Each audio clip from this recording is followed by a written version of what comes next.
Hello ఏమండి? ఎలాగుందిరా? పర్లేదు. ఏం పని చేసావు నువ్వు? ఎంత పని చేసావు? నాకు అందుకే అడిగి తీసుకెళ్ళి నా మాట వినవు నువ్వు.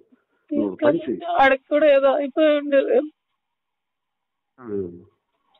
ఇప్పుడు ఎలాగుండే నీ ఒంట్లో ఎలాగుంది? హలో, ఒంట్లో ఎలాగుంది? తలకు దెబ్బ తగిలింది. తల అంతా నొప్పిగా ఉంది. కానీ నువ్వు ఇప్పుడు హాస్పిటల్లో పెట్టారా నీకు? ఇట్లా ఉన్నాను. ఎక్కడ తీసుకెళ్తున్నారో తెలియదు. అంబులెన్స్ లో ఉన్నావా? రామాచలం నీ వెనక వస్తున్నాడు, దగ్గరికి వచ్చాడు. ఎవరు? రామాచలం ఆల్రెడీ వచ్చాడు. ఈడు కూడా వస్తున్నారు. ఎవరు? అవినాష్ కూడా వస్తున్నాడు. పద్మకు పంపిస్తున్నాను. ఏం వరి అవ్వకు. నువ్వు అక్కడ చెప్పు. దీన్ని ఏం చెప్తానంటే, నేను కావాలనే సూసైడ్ చేసుకోవాలని చూపించాను. ఆమె దువ్వాడు వాణి చేసినటువంటి అరాచకం 4 రోజులుగా చేస్తున్నటువంటి నేను చనిపోవాలని నేను గుర్తిస్తాను చెప్పాయి. అదొకటే మాట.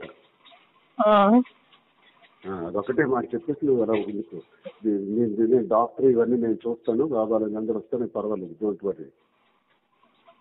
ఈ మనస్తాపానికి చెంది నేను హైవేలో వెళ్ళి గుద్ది చచ్చిపోదాం అనుకున్నాను. నన్ను ఎవరు కాపాడుతారు? అదే వాడు కారణం దువ్వాడు వాడి.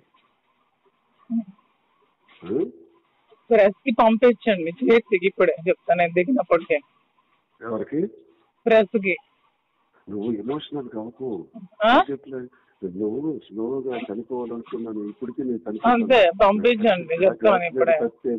యాక్సిడెంట్ తప్పింది అనేసి యాక్సిడెంట్ లో చనిపోదామని నాకు మీద చూపించాను.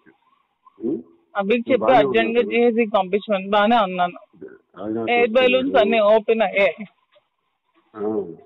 అవినాష్ వస్తున్నాడు, హేమ వస్తున్నాడు. ఫస్ట్ నీ దగ్గర హేమచంద్ర వస్తున్నాడు. ఫస్ట్ డ్రెస్ వాళ్ళకి అవినాష్ చెప్పి జిహెచ్కి అర్జెంట్ గా వెళ్ళమనండి, సూసైడ్ అటెంప్ట్ చేసిందని చెప్పి మనండి. అవికి ఎవరికి ఒకరికి ఇచ్చారు. నీ దగ్గరికి అర్జెంట్ గా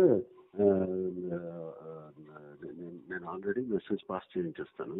చేసి త్వరగా చేసి చెప్తాను. త్వరగా చేసి. అలాగే బాగానే ఉన్నాను. తలకి కొంచెం స్వెల్లింగ్ ఉంది అంతే, ఇంకేం లేదు.